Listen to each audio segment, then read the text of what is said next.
कार्यक्रम के पुण्यार्जक हैं हनुमान प्रसाद बड़जात्या परिवार, जशपुर, रायपुर, राजकुमार सुधा जैन, विनोद संजना जैन, दिलीप सीमा जैन, रासू शीतल, राहुल अदिति, पुष्पा बिमल पांड्या इंदौर, स्नेहलता विकास काला जयपुर, ममता सुरेश सेठी कोलकाता, सानू अमित जैन सूरत, पूर्वा हर्ष जैन कोलकाता, सलोनी हर्षवर्धन जैन आगरा।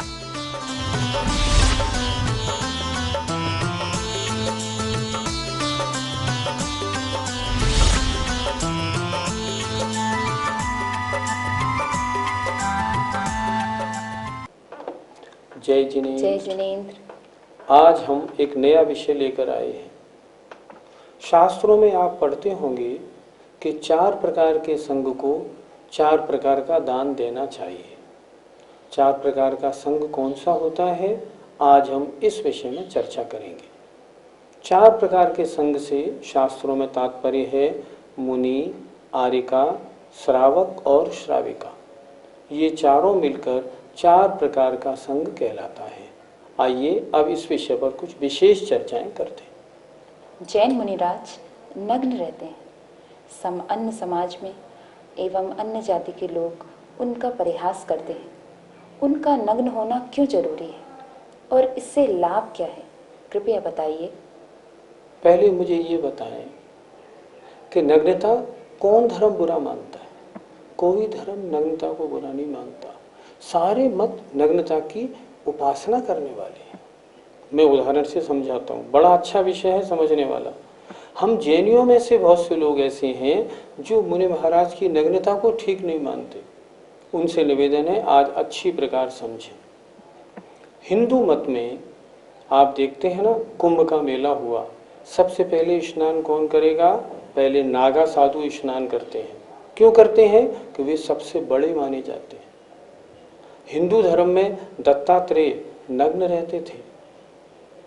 हिंदू धर्म में और जो अभी इसी 19वीं शताब्दी में एक तेलंग नाम के बड़े महाराज हुए हैं, अभी 100 वर्ष पहले, वो दिगंबर रहते थे। अखबार में मेरे पास उनका परिचय आया, मैंने उसको पढ़ा, स्पष्ट लिखा हुआ है वो वस्त्र पहनते, उन्होंने जीवन में वस्त्र ही नहीं पहने। हिंदू धर्म में इस दिगंबरत्व की प्रशंसा की है। मुझे अच्छी तरह याद है आचार्य विद्यासागर जी महाराज का जिस समय अमरकंटक में चातुर्मास चल रहा था, तो वहाँ आश्रम के एक प्रमुख साधु जो आचार्य माने जाते थे वो आए, उन्होंने महाराज को नमस्कार किया और माइक पे बोले। मैं उन्हीं की भाषा आपको बता रहा हूँ क्योंकि मैं वहाँ उपस्थित था। उन्होंने माइक पे बोला, वास्तव में साधु हैं तो ये हैं, हम लोग साधु नहीं, साधुता का पालन ये करते। इसलिए हिंदू धर्म जो है ना, कभी नग्नत्व को बुरा नहीं मानता। आइए बौद्ध धर्म की चर्चा करें। गौतम बुद्ध पहले स्वयं दिगंबर साधु थे। उन्होंने मध्यम निकाय नामक ग्रंथ में लिखा, जब मुझसे जैन धर्म की कड़ी चर्या का पालन नहीं हुआ तब मैंने एक मध्यम मार्ग चलाया। आपने मुसलमानों में दरवेश का नाम सुना होगा। दरवेश सबसे बड़े फकीर माने जाते हैं, मुसलमानों के सबसे बड़े साधु माने जाते हैं। और वो दरवेश जैसे औरंगजेब के ज़माने में एक सरमद नाम का दरवेश था, वो नग्न घूमता था, कहता था मुझे तो भगवान ने वेश दिया है ओरिजिनल, इस वेश में कोई गंदगी नहीं है। औरंगजेब ने उसको अपने दरबार में बुलाया भी, उससे चर्चा भी की और बाद में निर्णय लिया नहीं नहीं इसका नग्न रहना सर्वथा उचित है। आइए ईसाई धर्म की बात करें। ईसाई धर्म में जो सबसे पहले आदम और हब्बा थे, दोनों नग्न रहते थे। ये नग्नता इनकी बनाई हुई नहीं, ये ओरिजिनलिटी है, ये असलियत है।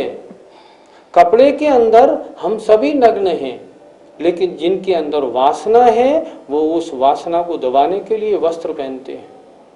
इन मुनियों का ये दिगंबरत्व मजाक नहीं है, ये निर्विकार पने का सर्टिफिकेट है। हम नग्न क्यों रहते हैं? क्योंकि हमारे पास निर्विकारता है। आज जब अन्य साधुओं से बात होती है, अन्य मत के साधु इकट्ठे होते हैं तो चर्चा करते हैं, भाई इन दिगंबर साधुओं की चर्या में 2 चीज़ें सबसे कड़ी हैं जो हमारे बूते का रोग नहीं। पहला दिगंबरत्व और दूसरा केश लॉन्च। दिगंबरत्व कोई मजाक की बात नहीं। एक श्वेतांबर साधु ने एक बात लिख दी हमारे दिगंबर साधुओं के बारे में, उनकी किताब छपी है।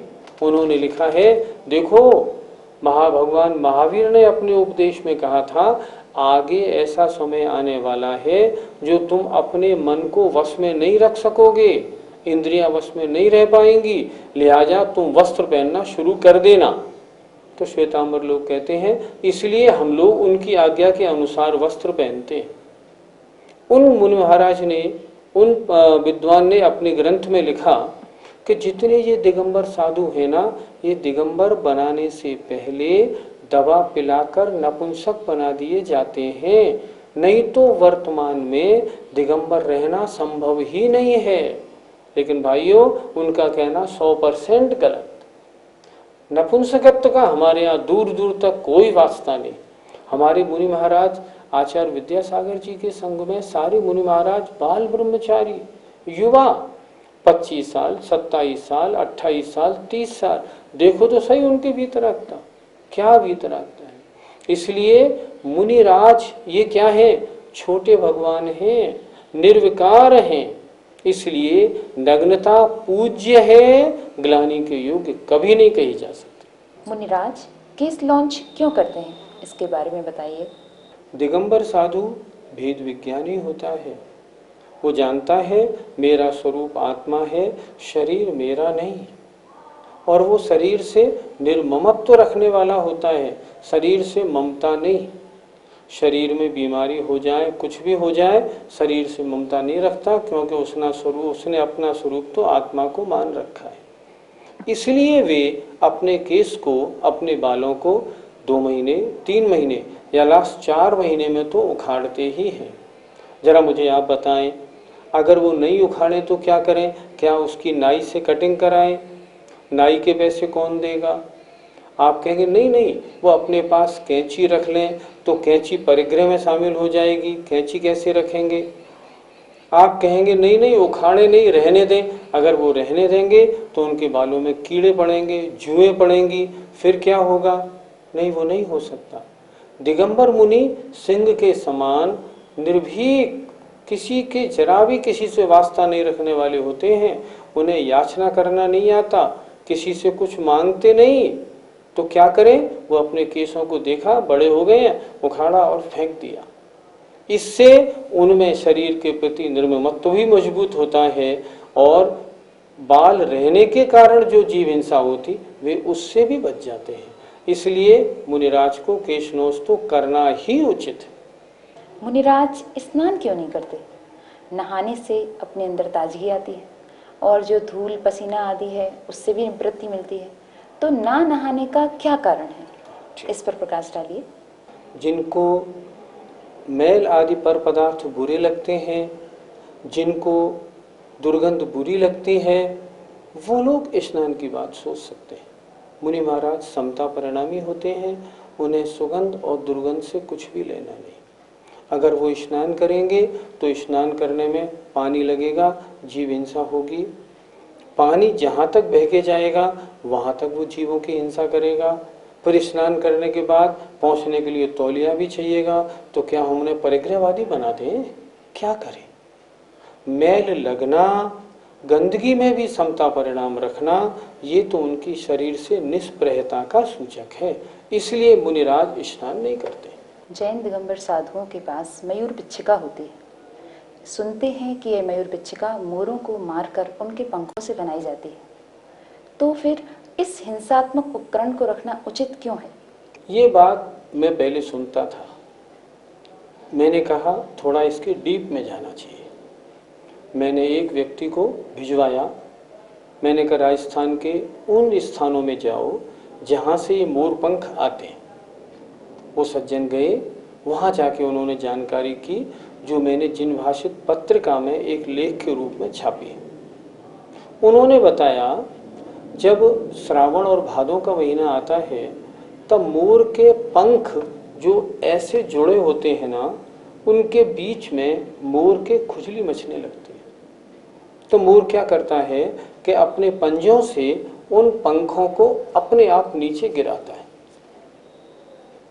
वहाँ राजस्थान में हजारों लोग श्रावण और भादों के महीने में सिर्फ यही काम करते हैं। उनके बच्चे जंगलों में जाते हैं, क्योंकि वहाँ जंगलों में मोर बहुत हैं, और इन पंखों को इकट्ठा करके लाते हैं, और उनका एक पंख 1 रुपये में 75 पैसे में आराम से बिक जाता है। उन लोगों की 200, 400, 500 रुपये रोज की आमदनी होती है। जिनको मैंने भेजा था उन्होंने उनसे पूछा ये पंख कैसे आते हैं, क्या इनके लिए मोरों को मारा जाता है? उन्होंने कहा ऐसे अगर मोरों को मारा जाएगा तो कैसे काम चलेगा भैया। ये पंख तो मोर अपने आप पंजों से गिराता है और उनको इकट्ठा करके हम लाते हैं। इनमें ना खून है, ना मांस है, ना इसके लिए मोर मारे जाते हैं। इसलिए अपना भ्रम दूर करें। ये पंख स्वयमेव गिरे हुए हैं, इसके लिए मोरों की हिंसा नहीं की जाती, इसलिए बिल्कुल शुद्ध है। इसीलिए तो मुनिराज इसका प्रयोग कर लेते हैं। अगर इस तरह मुनियों को, अगर मोरों को मारकर ये मालूम पड़ता मुनियों को, तो वे कभी यूज ही नहीं करते। इसलिए उनकी जो पिच्छिका है शुद्ध है और सही चीज से बनी हुई है। 4 प्रकार के चतुर्विध संघ में मुनि के अंतर्गत कौन कौन आते हैं? चतुर्विध संघ में मुनि के अंतर्गत आचार्य, उपाध्याय और साधु, ये तीनों आते हैं। इन तीनों को समझना चाहिए।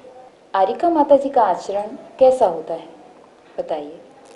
आरिका माता जी स्त्री पर्याय की सर्वोच्च दशा में विराजमान हैं। इससे आगे वो नहीं जा सकती। ये उपचार से महाव्रतों का पालन करती हैं, बैठकर हाथ में भोजन करती हैं। मुनियों की तरह ये वास्तु पड़घान के बाद ही उस घर में प्रवेश करती हैं, और इनका केशलोच करना नियम होता है। केशलोच करती हैं, केवल एक साड़ी पहनती हैं, उसके अलावा कुछ भी अपने पास नहीं रखती। इस तरह स्त्री पर्याय का सर्वश्रेष्ठ आचरण आरिका माता जी का होता है। मुनिराज और आरिका के बारे में जानकारी मिली। अब ये बताइए कि एलक महाराज का वास्तविक स्वरूप क्या है? चतुर्विध संघ में मुनियों की चर्चा हुई, आरिकाओं की चर्चा हुई। अब 2 बचे, श्रावक और श्राविका। श्रावक किन्हें कहते हैं? जो प्रतिमाधारी होते हैं। तो जो पुरुष 11 प्रतिमाधारी होते हैं, मात्र एक लंगोट अपने शरीर पर रखते हैं, जिनके पास पीछी कमंडलू होता है, जो केशनोच करते हैं, बैठ के अपने हाथ में आहार लेते हैं, उन्हें हम एलक कहते हैं। एलक और आरिकाओं में बड़ा कौन होता है, कृपया बताइए। एलक और आरिकाओं में आरिका बड़ी होती है, एलक छोटे होते हैं। शास्त्रों में लिखा है कितना ही पुराना एलक हो, यदि आज की दीक्षित आरिका है तो उन एलक महाराज को, आरिका जी को वंदना करनी ही पड़ती है। दूसरी बात, एलक महाराज ये 11वीं प्रतिमा के धारी होते हैं, अणव्रतों का पालन करते हैं, लेकिन आरिका माता जी उपचार से महाव्रतों का पालन करती हैं। इसलिए एलक से आरिका माता जी बड़ी मानी जाती है। श्रावक में कौन कौन लिए जाते हैं? चतुर्विध संघ में तीसरा नंबर श्रावक का है। श्रावक में पहली प्रतिमा से 11 प्रतिमाधारी तक सभी वृत्ति लोग, ब्रह्मचारी भैया लोग और क्षुल्लक महाराज और एलक महाराज सब श्रावक के अंतर्गत आते हैं। श्रावक शब्द से तात्पर्य है जो 11 प्रतिमाएं होती हैं, उनके जो धारी होते हैं वे श्रावक कहलाते हैं। इसके अंतर्गत 1 प्रतिमाधारी, 2 प्रतिमाधारी ब्रह्मचारी भैया लोग और क्षुल्लक महाराज, एलक महाराज, ये सब श्रावक के अंतर्गत आते हैं। श्राविका से हमें क्या समझना चाहिए? इसके अंतर्गत कौन कौन आते हैं? श्राविका के अंतर्गत पहली प्रतिमा से लेकर के कितनी ही प्रतिमाएं हों और 11 प्रतिमाधारी क्षुल्लिका तक, ये सब श्राविका कहलाते हैं। इनसे ऊपर उपचार से महाव्रत पालन करने वाली आरिका होती है, अर्थात पहली प्रतिमा से 11 प्रतिमा तक धारण करने वाली जो स्त्रियां होती हैं उन्हें हम श्राविका कहते हैं। 2 बातों की जानकारी तो हुई, लेकिन क्षुल्लक और एलक, इनमें अंतर क्या है? क्षुल्लक और एलक दोनों महाराज पीछे कमंडलू रखते हैं। अंतर यह है, क्षुल्लक जी जो होते हैं ना, ये हाथ में भोजन नहीं करते, ये कटोरे में भोजन करते हैं। एलक महाराज हाथ में भोजन करते हैं। क्षुल्लक महाराज को केश लॉन्च करना कंपलसरी नहीं है। एलक महाराज को केसलोच करना कंपलसरी है। क्षुल्लक महाराज के पास लंगोट के अलावा एक दुपट्टा और होता है। वो दुपट्टा कैसे होता है? जो उनके शरीर की जो लंबाई है उससे छोटा होता है। सिर ढके तो पैर नहीं, पैर ढके तो सिर नहीं। लेकिन एलक महाराज के पास दुपट्टा नहीं होता, मात्र एक लंगोटी होती है। ये इन दोनों में अंतर होता है। जो क्षुल्लक छोटे होते हैं, एलक महाराज उनसे बड़े होते हैं। आरिका तथा छुल्लिका में भी तो कोई अंतर होता होगा, उसे भी जरा बताइए। देखने में तो आरिका और छुल्लिका दोनों पीछे कमंडलू रखते हैं। जहाँ तो वस्त्र का सवाल है, आरिका माता जी के पास एक साड़ी होती है, छुल्लिका माता जी के पास एक साड़ी होती है, साड़ी के साथ एक दुपट्टा और होता है। जहाँ तक आहार का सवाल है, छुल्लिका माता जी जो हैं वो बर्तन में आहार लेती हैं, एक कटोरे में, और आरिका माता जी बैठकर हाथ में ही भोजन लेती हैं। आरिका माता जी को केसलोच करना ही होता है, वे बाल नहीं कटवा सकती, लेकिन छुल्लिका माता जी बाल कटवाती हैं और अगर आचार्य की आज्ञा हो तो कदाचित केसलोच भी कर सकती हैं। ये इन दोनों में अंतर होता है। एक अंतर विशेष ये भी है, छुल्लिका माता जी ये 11 प्रतिमाधारी होती हैं, लेकिन आरिका माता जी उपचार से महाव्रती और महाव्रतों का पालन करती हैं। छुल्लिका माता जी छोटी हैं, आरिका माता जी बड़ी होती हैं। चतुर्विध संघ में वास्तव में मोक्ष मार्गी किसको माने?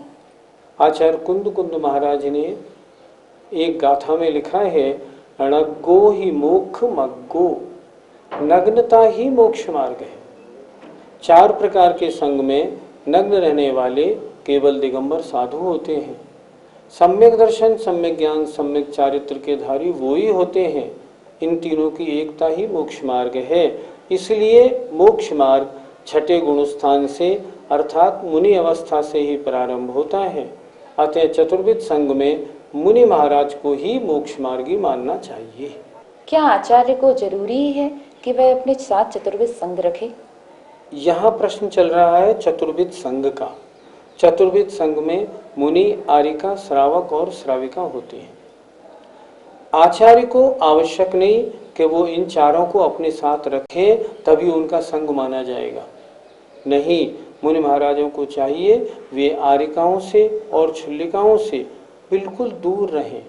अगर उन्हें कदाचित अपने पास रखना है तो छुल्लक या एलकों को तो रख लें, पर आरिकाओं और छुल्लिकाओं को अपने साथ न रखें। आप कहेंगे क्या उन्हें कोई डर लगता है? क्या डर नहीं लगता, लेकिन जो विकृति के साधन हो उन्हें अपने साथ रखा ही क्यों जाए। इसीलिए शास्त्रों में आदेश है कि जो आरिका और छुल्लिकाएं हैं वो आचार्य को स्पर्श नहीं कर सकती। जब भी वे आचार्य के पास जाती हैं तो इकट्ठी होके जाती हैं, एक से अधिक होके जाती हैं और आचार्य श्री से 5 या 7 हाथ दूर रहकर ही उनसे चर्चा करती हैं। श्रेष्ठ मार्ग तो ये है कि आचार्यों को चाहिए वे अपने साथ में आरिका और छुल्लिकाओं को न रखें। वे आरिका और छुल्लिकाओं का अलग संग बनाएं, अलग विचरण करने दें। कभी 2-4 साल में यदि उनको अपने किन्हीं दोषों का प्रायश्चित्त आदि लेना हो तो वे आरिका और छुल्लिकाएं आचार्य के पास आएं, अपना दोष बताएं, प्रायश्चित्त लें और 2-4 दिन रह के विहार कर जाएं। ये मार्ग सर्वश्रेष्ठ है। इनका अभिवादन किस प्रकार करना चाहिए? सबसे बड़े मुनिराज हैं, उन्हें हमें ढोक देनी चाहिए, नमोस्तु बोलना चाहिए। उनका अभिवादन नमोस्तु कहकर होता है। उसके बाद आरिका माता जी आती हैं, उनको हमें ढोक देनी चाहिए, पर उनकी हमें वंदामी माता जी ऐसा कहना चाहिए। एलक और छुल्लक जो महाराज हैं या 10 प्रतिमाधारी हैं, इनसे हमको इच्छामी करना चाहिए। 10 प्रतिमा से नीचे जो और प्रतिमाधारी भैया लोग हैं या बहनें हैं, उनसे हमें वंदना करनी चाहिए। और जितने साधर्मी हम सब आपस में हैं, आपस में क्या करें? जय जिनेंद्र करना चाहिए। इस तरह इनका अभिवादन होता है। आचार्यों ने इनका अभिवादन इसी प्रकार लिखा है। आज हम सब ने इस पाठशाला के कार्यक्रम के अंतर्गत मुनि, आर्यिका, श्रावक और श्राविकाओं के बारे में अच्छी प्रकार समझा। हमारा कर्तव्य होता है हम इनका स्वरूप समझें, इनका जो अभिवादन पद्धति है उसके अनुसार ही अभिवादन करें, उनका योग्य सत्कार करें, उनकी योग्य विनय करें। आज हम सब ने जो ये चतुर्विध संघ समझा है, इसकी सेवा करना हम सबका परम कर्तव्य है। और मुझे आशा है कि आज का ये सारा प्रकरण सुन के हम सब अपना अभिवादन, अपनी विनय, अपना समर्पण अच्छा बनाएंगे। सबके प्रति जय जिनेंद्र। इस कार्यक्रम के पुण्यार्जक हैं हनुमान प्रसाद बड़जात्या परिवार, जशपुर, रायपुर, राजकुमार सुधा जैन, विनोद संजना जैन, दिलीप सीमा जैन, रासु शीतल, राहुल अदिति, पुष्पा बिमल पांड्या इंदौर, स्नेहलता विकास काला जयपुर, ममता सुरेश सेठी कोलकाता, सानू अमित जैन सूरत, पूर्वा हर्ष जैन कोलकाता, सलोनी हर्षवर्धन जैन आगरा।